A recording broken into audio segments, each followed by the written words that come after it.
Want to build your career with CMI confidence? It all starts with the tools at your fingertips. CMI creates workplaces full of inspiring leaders. With its on-demand resources, network of mentors and industry-leading accreditations. Search CMI Confidence today. This session is recorded and will be available on the CMI website and YouTube channel. Join the conversation by using the live chat box for your questions and comments. We'll answer as many as we can during the Q&A. Good afternoon, everyone, and welcome to the Psychological Safety Blossoming into Organisational Success digital event. My name is Mary and I'm an event delivery coordinator at CMI. Don't forget to join the conversation by using the live chat box. Feel free to ask any questions you have for the speakers and we'll answer as many as possible during the Q&A.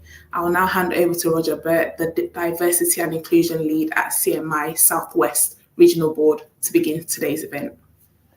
Thanks, Mary. Hello, good afternoon, everyone. My name is Roger Burt. I'm a senior leader at the Department for Work and Pensions, but I also do voluntary work for the Chartered Management Institute, which involves me being part of the Southwest CMI board. And within that, I've got a lead for diversity and inclusion.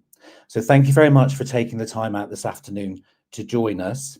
I'll bring Dawn on shortly, but just before I do that, I'm just going to set a bit of context for today's event. So as part of my own continuous professional development, I have spent time training to be an executive coach. And as you can imagine with that, there's a lot of reflection and continuous learning that is an essential component of executive coaching. So Dawn, who I'll introduce in a moment, is my coach supervisor. And one of the topics that I took to supervision recently was the topic of psychological safety. And what Dawn and I are going to do with you here this afternoon is talk you through the work we did together to improve my understanding and insight in regard to the topic of psychological safety. So Dawn, welcome. Thanks for joining us this afternoon and giving your time. Yes, hello Roger, hello everyone. Thank you for inviting me along to speak with you. I'm a double chartered coaching and occupational psychologist. And when I say occupational psychologist, actually simply that's a business psychologist. So I've spent a lot of my time in corporate centre actually working with leaders and developing leaders. I'm running my own business now, and as Roger says, part of that business is coach supervision, but I'm also a career and business coach. Great, yeah, thanks very much, Dawn. So I'm wondering if it's just worth starting off with one of the conversations points that we have that you always ground me in all the coach supervision that you do, is around being demanding of the literature and the evidence. So I'm wondering if you could just say a bit to us all about the definition and background to psychological safety, because it's not a new concept I learned from you. So perhaps you can tell us a bit more about that. Yeah, well, this is fascinating for me as a psychologist because this is an example of what we call a paradigm shift. So psychological safety, as you said, is not a new concept. And early studies of organisational change can be traced back to people like Edgar Schein, well known for organisational change, and Warren Bennis in 1965. And William Kahn did some research in 1990. But that led up to 1997 and 1999 when Amy Edmondson's research showed the relationship between team psychological safety, team learning, and team performance. Amy's a professor at the Harvard Business School, and she's become a real leading voice in psychological safety. We've already provided references to two of her research papers. Obviously, I'm wanting to encourage everyone to read research papers. And we're drawing inspiration from this for our webinar. And as Roger said, we actually drew inspiration from it for our coaching supervision session. So if you're interested in reading more in depth about Amy's work, you can find lots of YouTubes that she's done, lots of TED Talks. And she's got two rather fantastic books, The Fearless Organisation and Teaming. So there's a lot of information out there if you want to look into psychological safety in more detail. So in terms of its definition, psychological safety is defined by Amy Edmondson as a key factor in healthy teams. It describes a climate at work where individuals and teams believe it's safe to speak up. It gives permission for candour. Amy points out that people will speak up when they're 95% sure they'll make a good impression. But if they're unsure what they have to say will be well received, they're more likely to hold back. So a leader's role, therefore, is to create a space where individuals feel comfortable to speak up with innovative ideas, questions, concerns, and mistakes without individual or professional consequences. So we've got the theory over and done with now, Roger. So then we can get into, so what does this mean for practical application? And a question I think would be helpful for us to start off with is, what do you believe, Roger, is a current strategic priority for leaders? I think my reflection on that one, Dawn, is that sometimes as leaders, we often are focused on changing other people, helping other people grow. But I think to be successful as a leader, you have to start with yourself and be prepared to change yourself in order to create better outcomes for you, to be more fulfilled, and to create better outcomes for the organization. So I often come across in the work that I do with executive coaching this sort of propensity towards, how can you help me change my team? How can you help me change my organization to achieve better outcomes? But I always return to, and again, this is something you've worked on with me through the coach supervision, is always bringing it back to, well, actually, you are the instrument of leadership, the instrument of change. And then within all of that, perhaps you need to start with yourself. And then therefore, I think for any leader at any time, particularly in these modern times, it's really important as we go increasingly towards more diverse and inclusive organization, building on all the progress that we've made, we've really got to start with ourselves as leaders and our own self-awareness of self, and identifying what strengths we've got, but also what opportunities we've got to grow. I'm reminded of the quote that Tolstoy made many, many years ago, which was around, everyone thinks of changing the world, but no one thinks of changing themselves, which I think is quite a powerful kind of reflection there about this whole theme. So there's always loads to learn, but remember, starting with yourself is usually a very good learning point, and your own self-awareness and knowledge of yourself. I think that's absolutely right, Roger. So in terms of the first research paper that we referenced, and within the supervision that we did, we actually came across 4 concepts within that paper that you resonated with in terms of how you could implement psychological safety within your work. So the first area was getting things done. So the question around that is, what does psychological safety mean to you, and how does it impact team dynamics? So I think one of my major reflections there is, organizations are about achieving outcomes. So I very much see psychological safety as a strategic enabler to achieving and improving performance. And how you might see that manifesting in practice is around seeing people speak up, sharing ideas and asking questions. Remember the point you made earlier about the 95%. If people are 95% confident that their views will be welcome, they're more likely to come forward. But asking colleagues on the call to think about, and what about in your organization? Where would you be on that percentage spectrum? It supports ethical performance conversations. It mobilizes teams for collective problem solving, and it boosts performance among minoritized groups. Always important to remember that in the CMI report, the Everyone Economy, which is a really good report if anyone wants to read further, but within that Everyone Economy report, 52% of employees feel overlooked due to their identity, 51% have experienced discrimination, and 6.9 million UK employees report feeling discriminated against because of their background. And just really suggesting that is some important context for, boosting performance within marginalized groups, because if marginalized groups are beneath the 95% threshold, if you like, what is the organization losing out on? But also, what are those individuals losing out on in terms of their sense of belonging with the organization and their own opportunities for their own life fulfillment? So there we can see a real link of the importance of psychological safety to EDI, can't we? Yeah. That it's a solid foundation to EDI. Absolutely, Dawn. And I think one of the things that I'm quite passionate about is, inclusivity is not about most people, it's about all people. And it's also about all people in all situations. And I think this is an important thing that we need to keep in mind as we strive to go forward to create increasingly inclusive teams. Everybody needs to be seen and heard, and everybody needs to have the opportunity to come forward and raise their perspectives. And I'm just going to mention the 95% once more, because that was a massive takeaway, from the supervision work that we did that I've carried forward in my leadership. Mm-hmm. And of course, to be able to do that, we have to foster a learning culture and foster learning behaviours. So how do you see leaders can create a learning culture that encourages open communication and accountability? Well, psychological safety is not something that stands alone. It is also a launchpad to creativity and innovation. Mm-hmm. So when people can raise their hand, when people can come forward with perspectives and ideas, they could be creative solutions or innovations that could be really valued for working internally within the organisation or externally.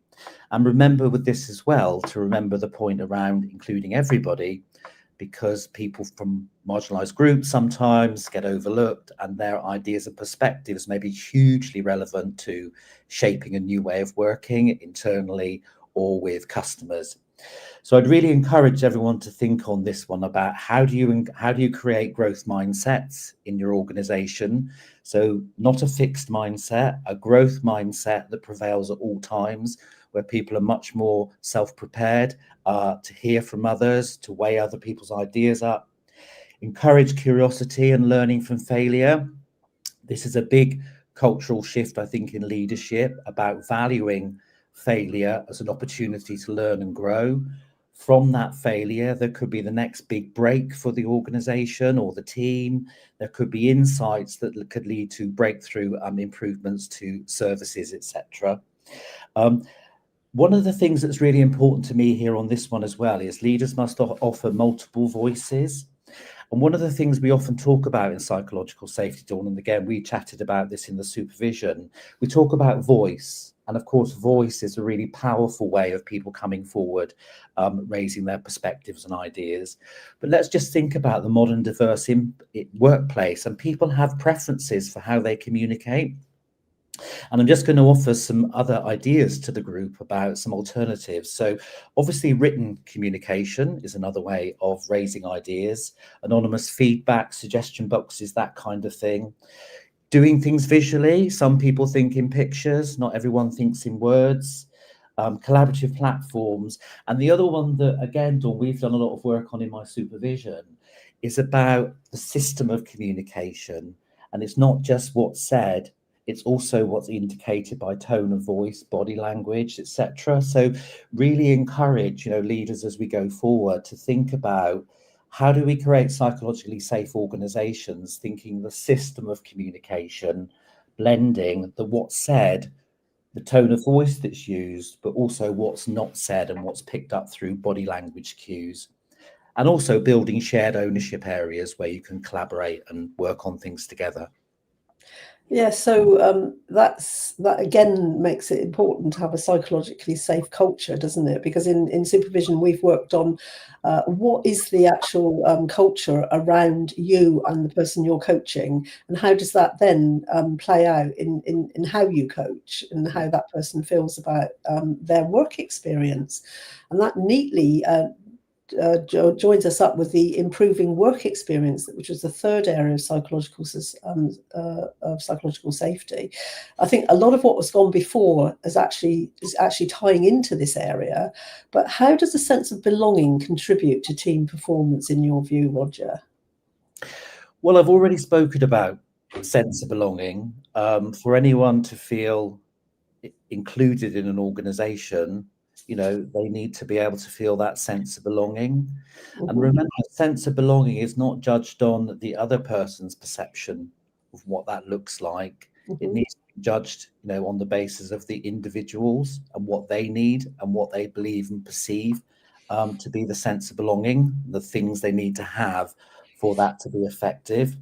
But just some of the things here that, we could have a look at are around, using coaching. So we've already referenced coaching and coach supervision in today's conversation, but creating a coaching culture which creates great quality conversations where people feel safe coming forward with their diverse perspectives and ideas, and also being prepared to make themselves vulnerable. And remember the 95% threshold, whether you're working in a team environment or a one-to-one environment.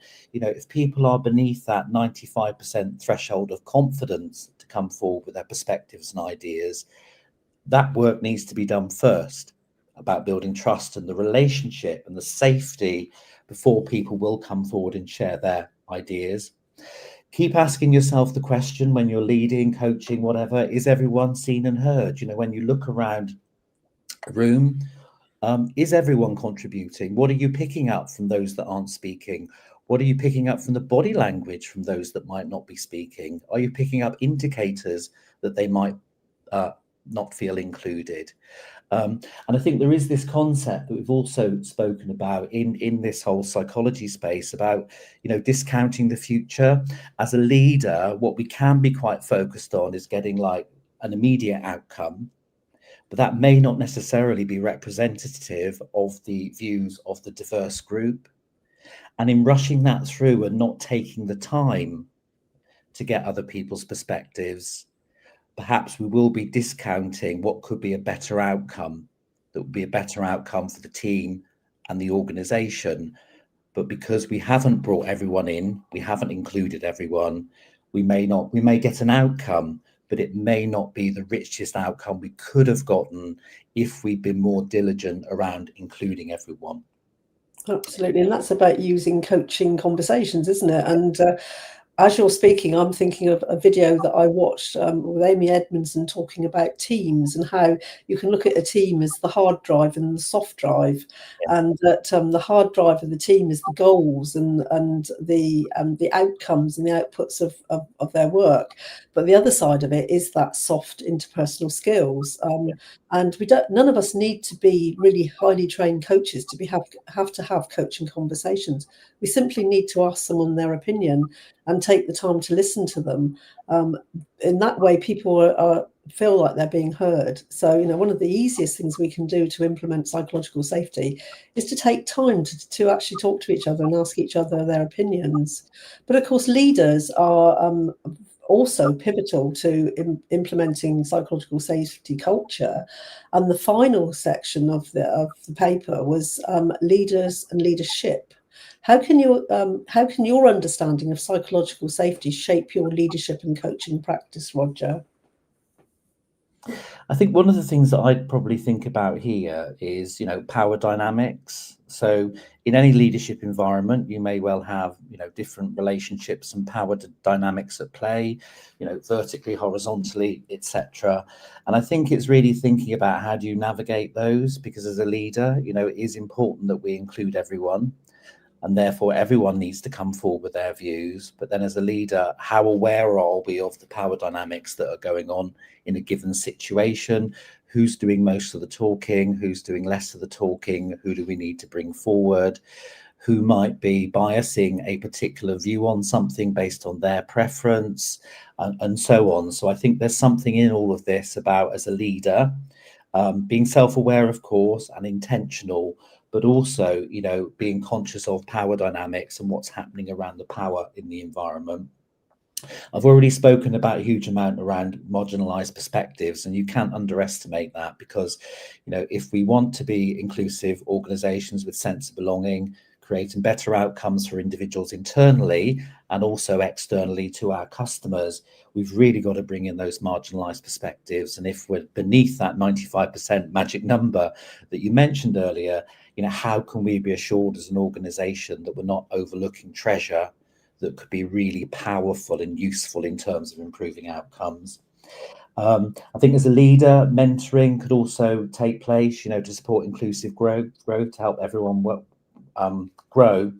And then the last thing, leadership is also about redistributing power wisely. So think as a leader, if you're leading a group forward and the power isn't equal, how do you reposition that and continue to take everyone forward together, because again, you're only going to get the diverse perspectives and ideas if you actually have everyone with a level of confidence to come forward to raise those. So those are the things I think really under leadership, Dawn, that sort of come out to me as a result of that. But one of the things that we did explore as part of the supervision was around misconceptions and myths about psychological safety. So I was wondering if you could say a bit more about those. Yes, well, we didn't reference this paper, but there's a really useful paper which is drawn from Amy Edmondson and Michaela Kerese's recent article in the Harvard Business Review. And it was published June 2025, so it's very, very, very up to date. And it's called What People Get Wrong About Psychological Safety. We have asked for it to be put into the chat, and we understand that will be referenced to you once the webinar is finished. So the most common misconception is that psychological safety is about being nice or avoiding conflict. Again, we go back to Amy's emphasis on candor and saying that saying something nice is perhaps the opposite of candor. So for organisations to succeed, individuals and teams need to learn. And to be continuously learning, we need to be able to take on uncomfortable feedback. We need to be up for to take on board constructive criticism. So psychological safety needs to be seen as permission for candor. Psychological safety also, if it exists, is about sharing hard truths. And leading to useful debates, which perhaps are not necessarily uncomfortable. And Amy also asks us to think about what's the difference between being nice and being kind. Being nice can be an easy way to actually avoid difficult conversations, but being kind is being open, transparent, and honest and caring. So that's the first myth. Mm-hmm. The second myth is about it's not a free pass for poor performance, and it's not on a spectrum of psychological safety on one end of the continuum and performance or high performance on the other. We could see organisations that have got low performance and high psychological safety, but that's not optimum for high performance. Therefore, the balance of superb performance that's necessary, particularly in the uncertain environments which we operate these days, is to have a commitment to both psychological safety and high standards. All that said, research does tell us that groups can be prevalent with people hiding information to be agreeable, to save face, or both. There's also the propensity for groupthink. I think this one is really important, where team members are reticent to disrupt the conversation because they see that conversation as consensus. And I think that's something to really think about in team dynamics. The third area is it doesn't mean everyone agrees. It means everyone feels safe to disagree. And it's about leaders and teams hearing what people think, but not being forced into one person's opinion. I've read about people saying, I don't feel psychologically safe in this team because my idea wasn't adopted. And it's also not about tolerating harassment or bullying. The usual sanctions in organisations for dealing with that sort of behaviour should still exist in a psychologically safe environment. We've talked about psychological safety being a top-down approach, but we've also talked about it being really important that everybody is involved in that. And Amy Edmondson's research has found that psychological safety varies across teams and in organisations. This is a really interesting point. And I think this is where her book Teaming comes in, where she says that you can have groups of psychologically safe teams, but in other teams in the same organisation, that team isn't psychologically safe.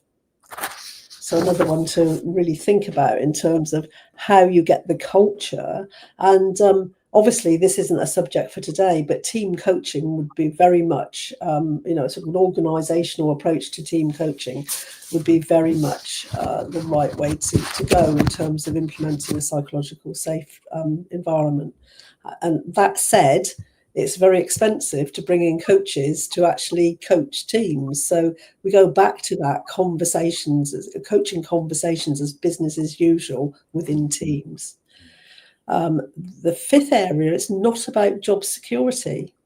Whilst we would all like to guarantee a job for life, this is not the reality of the world we live in, unfortunately. And finally, really importantly, psychological safety should never be talked about as a policy. It isn't a policy. It is actually behaviours, all the behaviours that we've talked about. And these need to happen on a day-to-day basis as business as usual. So those are the key myths that are around psychological safety. And on that last one there, Dawn, I think that's a really important point around the delineation between behaviour and behavioural learning. Yes.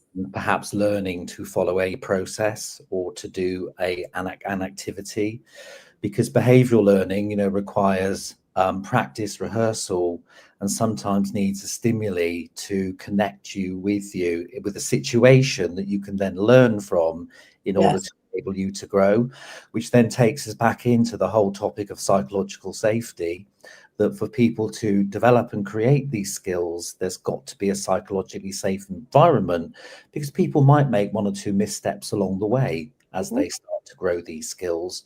But we talked earlier about learning from failure, and then you can see now how all this joins together as a system of things that needs to come together in order to create, those psychologically safe teams and organizations. Absolutely. And I think the importance, what you're highlighting there, Roger, also is the importance of being brave to speak up. You've made a mistake, and being brave to speak up, and for people not to judge when a mistake has been made. And that's not as easy as we would like to think. So in terms of then we've talked about leadership, but there's also contextual factors around psychological safety. Would you like to sort of tell us a little bit more about that, and how the inspiration from our session led to your thinking around contextual factors, Roger? Yeah, and Dawn, just before I do that, just a reflection on the speaking up, and again reinforcing the point around, if people aren't comfortable speaking up, yes, of course, we can work on that as part of their continuing professional development. But some of those examples that I gave earlier of having other ways of expressing your perspectives and ideas are really important too, in terms of, to create a fully inclusive organization. We may need to have different interventions and opportunities for people to come forward that might be, more than voice. There might have to be alternatives or other things that go with them. And I'm going to reinforce the one about the body language and the non-verbal cues, and really the opportunity that so much can be taken from that. But I think when I was doing the work in the supervision with you on contextual factors, I think that, what I returned to was, it's all in context of the organization that you work for, the organization's values, where you work, strategic alignment with the organization's strategy, policy, etc. And also behavioral standards, bringing those up again, because again, transcending through achieving psychological safety, it needs to be done in context of the things that I've mentioned, but also the behavioral standards that are set in the organization. And this led me to, Dawn, talking to you about, well, are there environments and situations where psychological safety may not necessarily be appropriate? Yes, there are. And life isn't straightforward, is it, Roger? Because unfortunately, there are roles where organisations where implementing psychological safety in its purest form may cause problems. And I'm thinking about organisations, for example, that have repetitive and explicit tasks, for example, in retail, for example, on a car assembly line, where these tasks are set so that they have to be followed. So there's no opportunity for someone to speak up and have ideas at that point. Also, there's examples of jobs in professional areas. I have a past experience of being part of emergency services and actually being in a multidisciplinary team whilst a major incident has happened. And one has to listen to the chief of police. One has to listen to the person the senior fire person, have to listen to the person who's the senior ambulance person. There is no room for anyone to have any ideas at that point. You're saving someone's life, and people have to do as they're asked. But that doesn't mean to say that this can't be implemented in a completely different way. Or, for example, if anyone's ever watched Ambulance or In the Ambulance on the television, you see senior ambulance people debriefing the team after the critical incident. And there's a time where people can speak up. They can say where they felt things went well. They can see where things could have been done better. And they can also feel listened to and valued for the work they do, which is particularly psychologically stressful. So there are different ways that we can actually implement psychological safety in those environments. And I know we've got a pre-prepared question on that, so I'm saving the practical implications for that. I think we need to think about, how you get that feedback in a command and control organisation in a slightly different way. Yeah, thanks, Dawn. And that's so important. Again, it's about context, isn't it? Understanding the job role, the success factors for the job role, and what contextual factors prevail that might lead to an application of psychological safety in a slightly different way, respecting the context of the environment. And I'm thinking, in hospitals, emergency services, thinking of ambulances and all those types of things where there will be kind of set protocols, that you need to work through to handle something ethically and appropriately in the right way. Yeah. So Dawn, I think sort of in coming to a close, on our supervision session, which we're playing back to everyone here today, I think probably my biggest takeaways, from it as a leader and as an executive coach, were that you need to do the work on this. This isn't something that's just going to manifest because you put a line in a plan, you've written a statement in a communications product. We need to do the work with ourselves, firstly, and with our teams in order to create psychologically safe environments.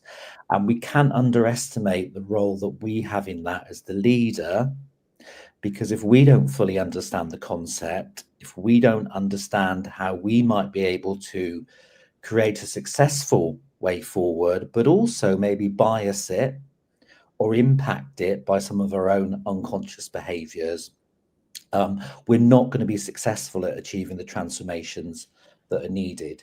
So I think for me, Dawn, as a leader and as exec coach, I've done a lot of work, as you know, on this since the supervision session, because it's actually limitless and you can kind of get into this in as much detail as you want or as little as you want, but we all need to do a certain amount of work on ourselves and then with the people we lead to create those psychologically safe environments so everyone is seen and heard and everyone feels that sense of belonging, which is about then their own individual fulfillment, which will then also contributing to better team and organizational outcomes.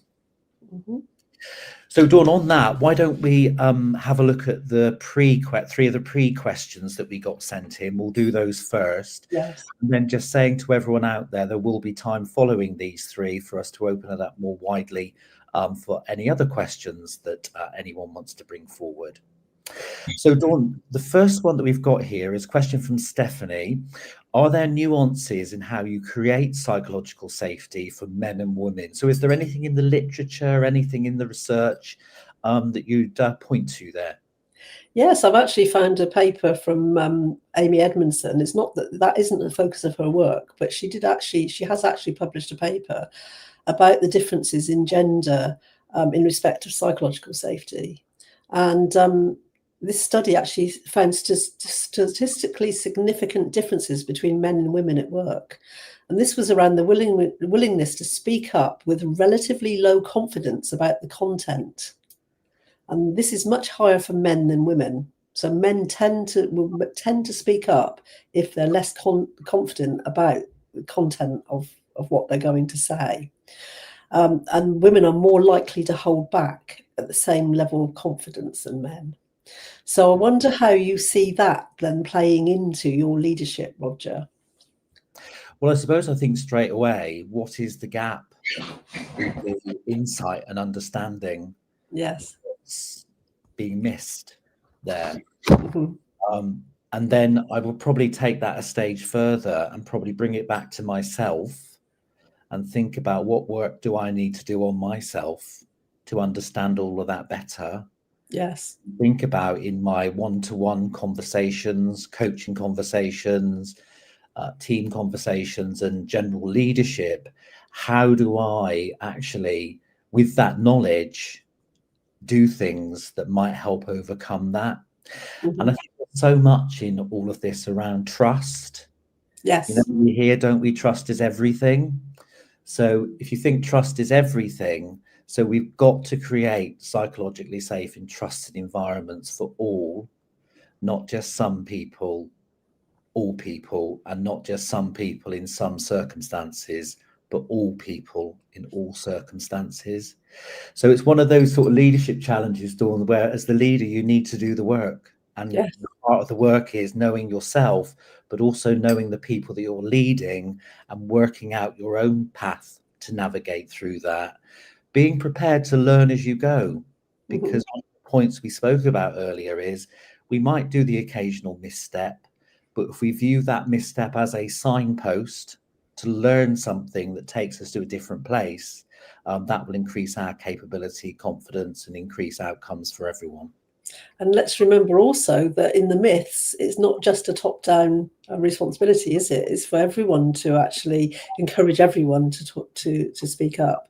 Yeah. And to actually notice that someone isn't being included in a conversation, and to bring them in, and to encourage them to speak up when they're feeling like, you know, that they perhaps don't want to. Yeah. Okay, should we go to the next question, Dawn? Thank you for that one. So a question from Joanne. Does psychological safety mean the same thing to team leaders and team members? Well, we go back to that myth, don't we, about it always should be top down, but we also go back to what you've said, Roger, about how it's important as a leader to actually look at yourself and see how you can actually encourage or how you can understand and change yourself in order to encourage psychological safety to be implemented as a behaviour within the area in which you work or within the organisation in which you work. But on the other hand, team members, you know, this is almost the same answer, isn't it? Team members is also the responsibility of the team members to make sure that their behaviours are sort of psychologically safe behaviours, encouraging everyone to have a voice, even if it's something that is a constructive criticism, for example, something that's not easy to hear. I remember that Amy says, let's not be nice. We must be kind. And there's that difference between being nice and being kind. And I think for me, Dawn, that is where the organisational values come in. Because, you know, psychological safety is not a free for all to say what you want. It needs to be done in the appropriate way in context of your organizational behaviors and values. Yes. I think that's really important to remember, and it brings it into that contextual piece that we spoke about a moment ago. You know, it all has to be done in the right way. Yes. So everyone continues to go forward together, protecting and maintaining that psychologically safe team and organization. Shall we have a look at the next question? Yes. So this is a question from Mark. What are the best methods for embedding psychological safety in a traditional hierarchical command and control organization? Well, we've heard about, you know, we've heard about the difficulties of implementing it, because at times you just have to follow the process, or you have to follow an order, and there isn't the possibility to ask questions around that. You just have to do what you have to do in those circumstances. But I wonder, Roger, if you'd like to speak to what can be done to encourage psychological safety around those areas in hierarchical command and control where perhaps you can encourage psychological safety. I'm just thinking about on the battlefield. On the battlefield in the military, you just have to do what's expected of you. But then outside of that situation, there may be things that could be done to implement a psychological safe culture. Yeah, and that, Dawn, is again back to context, isn't it? What is the context of the given organisational team? What opportunities or limitations might that give you? But it doesn't necessarily mean that you don't do psychological safety. You need to create your own strategy and path that works in context of your organisation. So, there's no textbook answer that we can just pick off the shelf and apply it to all organisations. This is about a human thing where we need to build coalitions of people, allyships, and we need to think about how we bring people together in order to create the path forward, but in context of the given organisation. And I suppose just thinking about that question there, Dawn, I think with my exec coach hat on, I'd probably, ask the organisation that question. I probably want to make sure they understand the concept of psychological safety, what it is, what it isn't, but then recognising the context of their organisation, that it may be hierarchical, command and control. Well, if there is a belief that it needs to become more psychologically safe, how do we co-create a way forward that respects the principles of psychological safety, but tailors it to reflect the organisation, that's in discussion at that point? And I guess, putting my business psychologist hat on, there are lots of things that can be done, like staff surveys, staff engagement surveys, suggestion boxes, one-to-one, inter-team collaboration. So outside of the hierarchical, we must do as we're instructed, or we understand we have to work in this situation. There are lots of things that can be implemented that give people a voice, and I think that's the most important thing, that 95% of people who will speak up versus the 5% who won't, and how do we give those people a voice? Yeah, and what I'm seeing more and more in my own organisation, and I'm picking up also through the coaching that I do, is this kind of increasingly working vertically, horizontally, but also diagonally. Yes. About who is it out there that can help you go forward with your idea or perspective, but actually having the confidence and the organizational culture to reach out, in any of those kind of lines that I've mentioned, vertical, horizontal, and diagonal. Yes. So we'll now go to other questions. So thank you very much for everyone's attention so far. What we're now going to do is now move to other questions that have come through from the audience. So these are going to appear on the screen. So we've got a first question here, Dawn, start off for 10 from Ian H. Thank you, Ian. How can you deal effectively with garrulous people who want to be heard, but who contribute little that is novel or useful, and who thereby impede fast decision making? Wow. So that's a voice that's not adding to the debate. It's actually perhaps distracting from the debate. Well, I guess this is about behavioural standards, is it? Or organisational behavioural standards, yeah. And having a policy of what is expected of people and what isn't expected of people.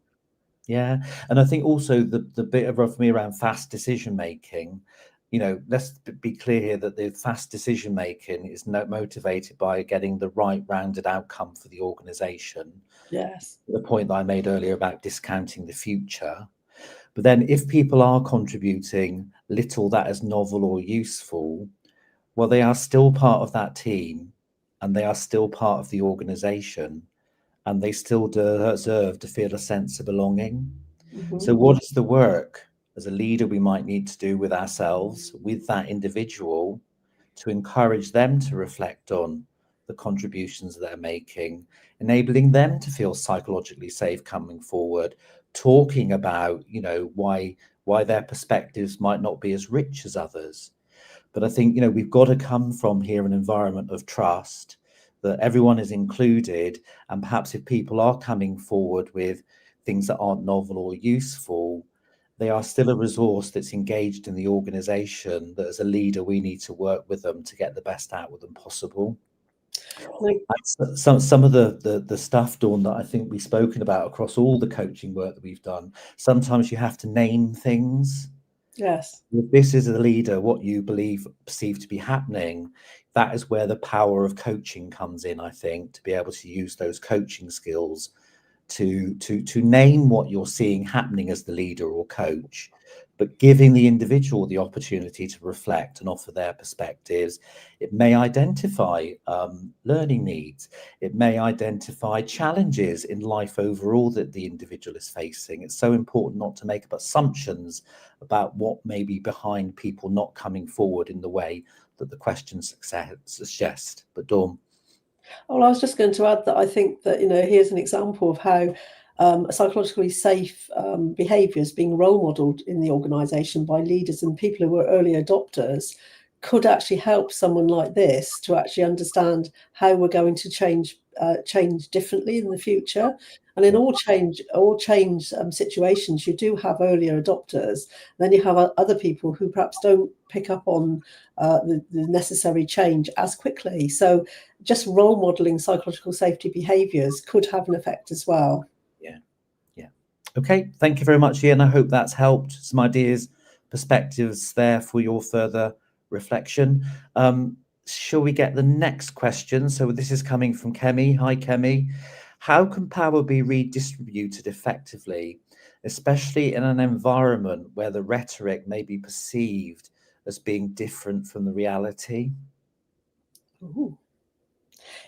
This sounds like a bottom-up, the need for a bottom-up voice, actually, if I'm interpreting that question correctly. Yeah, and that's where I'm with this one, Dawn. It is about that. So just imagine an environment here with this question where we're espousing as an organisation to do many things, but then in reality, that's not how it feels on the ground. Yes. And how do we transition that into a shift which creates greater inclusivity?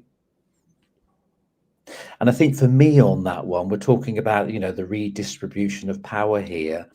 So I suppose as a leader, that again, for me, would be about thinking of what's in my sphere of control, firstly, because in a large organization, I'm not able to control everything.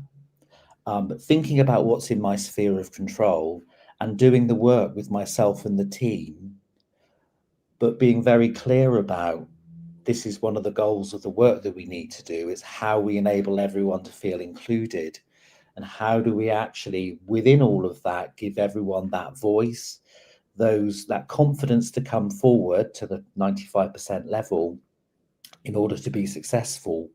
But to do that, what we've got to be able to do as a leader is we've got to make sure the power is distributed evenly. And I would say that's a role and responsibility for the leader, but it's also a role and responsibility for everyone in the group as well. But it needs to be named and it needs to be discussed in a psychologically safe way. It's almost like I'd like to know why the rhetoric is perceived as different to the reality. And maybe this is something that would lend itself to reverse mentoring, that, that the people on the ground would be able to feed back in reverse mentoring where things aren't being perceived as the same, and why, the reasons why. Yeah.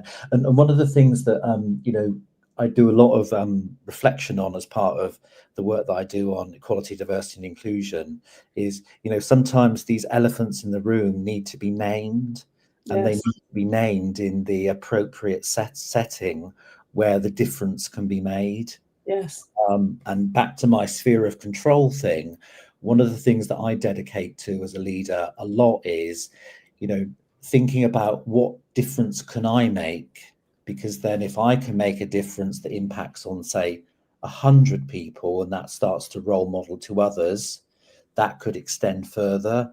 But we have to start somewhere first, and that can usually be where you can have an impact is in your sphere of control. But you need to name it first, and you need to be working with a group of people that feel psychologically safe talking about it. And if you don't believe that they're in a position to be able to do that, you've got to create that environment first and not rush in, would be my thought. And again, it's back to context. I'm sitting here looking at this question thinking, I don't know the organisation. If I knew the organisation or some of the backstory to the organisation, I might have some more, something more to add. But it's very difficult to do anything other than a generalised response when you don't know the culture in the organisation. Yeah, and reinforcing, the importance of the culture, the context as well in examining like a problem statement in any organisation. But thank you, Kemi. I hope that's given you some perspectives and ideas to further reflect on, and that might inspire other thoughts as well in your thinking as you go forward. We've next got a question from Nelson. And Dawn, I know you're going to love this question because we talk a lot about AI, don't we, in our coach supervision. How is psychological safety addressed in the age of AI? Jobs being taken over by AI, how can one create this safety? Right. Well, I'm just doing a course on AI actually, and learning more about it and more in depth about it. And jobs being taken over by AI, it's been actually suggested to me that yes, jobs might be taken over from AI, but we all need to be very aware of AI so that we're all using AI. So I think the first thing we can do to feel safe is to actually start to actually understand it in more depth. And you'll remember, Roger, that when we first started talking about it, I was really very reticent to get involved. And now I'm diving in and understanding large language models and everything else about it. And some pretty complex stuff on the course that I'm doing by the end of the 10 weeks. But creating this safety, I think, for me, is around understanding it and understanding how it will how it can be implemented in your work. As I've said, we can't guarantee jobs, and some jobs might be taken over, or some processes might be taken over by AI. And from all the reading around of the subject that I've done, I think there's a bit of a disagreement about whether AI is going to take over in the way that everyone thinks it's going to, and whether it's just going to enhance our life. I can't believe that I'm quite excited about it now, having been such a resistant adopter. So again, this is context. It's in the context of work, isn't it? They say that admin roles can be processed faster through AI, and that's what I'm learning on the course that I'm on. But it's what the job is, and AI can enhance that job rather than completely replace it. How do you think, Roger? Well, I think it's about context. I mean, firstly, it's what is the nature of the organisation, within which the given AI is being deployed. Yeah. I think around all of that, some of the work that I'm doing with my leadership team at the moment is around, when we go increasingly towards AI, the role of leaders is going to be about, protecting the organisation and making sure where AI is applied, that it's appropriate, robust, fit for purpose. And then within that, I think as leaders, we're going to have more of a role of, doing the work on inclusivity and psychological safety to make sure around the AI and any other methods that we've got in place to deliver the given service, we do have that space where people can raise their hand, come forward with their concerns, questions and risks, because there may be things that go through the AI that actually need correction or attention. And it's going to be so important that we have the controls and the people around it to notice those things. And certainly, when I use AI, one of the things that I'm very careful is to make sure that, I review it to make sure it's robust and fit for purpose and adapt it accordingly. And I think, it's going to be really important that, the leaders that are around AI and the given business environment, still have that opportunity of psychological safety, because, there may be things that we can be learning from the application of the AI that we need to bring into the learning organization. And that could include, what we've developed and the method that's going to be deployed, as well as the general concept.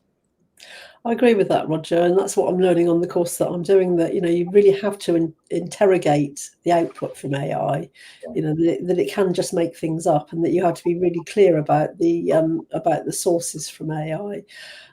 So I think, and also I agree with you about the governance and the policies implementing it, and that's a conversation that we've actually had around coaching, about using AI to enhance us as coaches and coach supervisors. So I think that's the safety bit, but the business about, or the area about the job being taken over, again, is really about the context that we can't talk to, because we don't know what that context is. It may well be that, I don't think we can deny that jobs might be taken over by AI, but I think it's a bit too early at the moment. How do you feel, Roger? Well, I think it's what business sector, what organisation, what context. Yes. So I think some of the ideas that we put there kind of are around the question, but yes. I think it's important to take them into the given business environment, the question and our perspectives, yes. And then see what else flags up, and maybe talk to people in the organisation about it as well, because again, sense of belonging, getting people's ideas. They may have ideas and perspectives on how this could play out in any given organisation. So, Dawn, we're about 4 minutes to close, so we probably now need to begin to wrap up. So thank you very much, Dawn, for giving your time freely here this afternoon to indulge me in reflecting on all the great work we did together on psychological safety through the coach supervision. And to everybody, I hope this afternoon's session has been useful. And I think the bit that I, finally wrap up with is, remember that for people to feel psychologically safe, we've got to create a culture where people feel that sense of belonging. And Dawn referenced earlier the bit around the 95% confident. Perhaps we all could think about, as part of our leadership going forward, how would we assess our organizations, and what would we observe in our organization, even if we just reflected upon, how psychologically safe does this feel, not just for some people, but for all people, and not just in some circumstances, but in all circumstances. So thanks again, Dawn. It's been great. Really enjoyed it. And now I'm going to pass back to Mary, who's going to wrap the session up. So thank you, everyone. Thank you for joining. So that's it for today's session. Thank you to Roger and Dawn for your insight and expertise. Stay tuned to hear more about CMI membership, and thank you for joining us. Thanks, everyone. Don't forget, as a CMI member, you can find the latest management and leadership insights at managers.org.uk. If you're not yet a member, join our community to discover CMI Confidence with on-demand resources, our network of mentors, and industry-leading accreditations.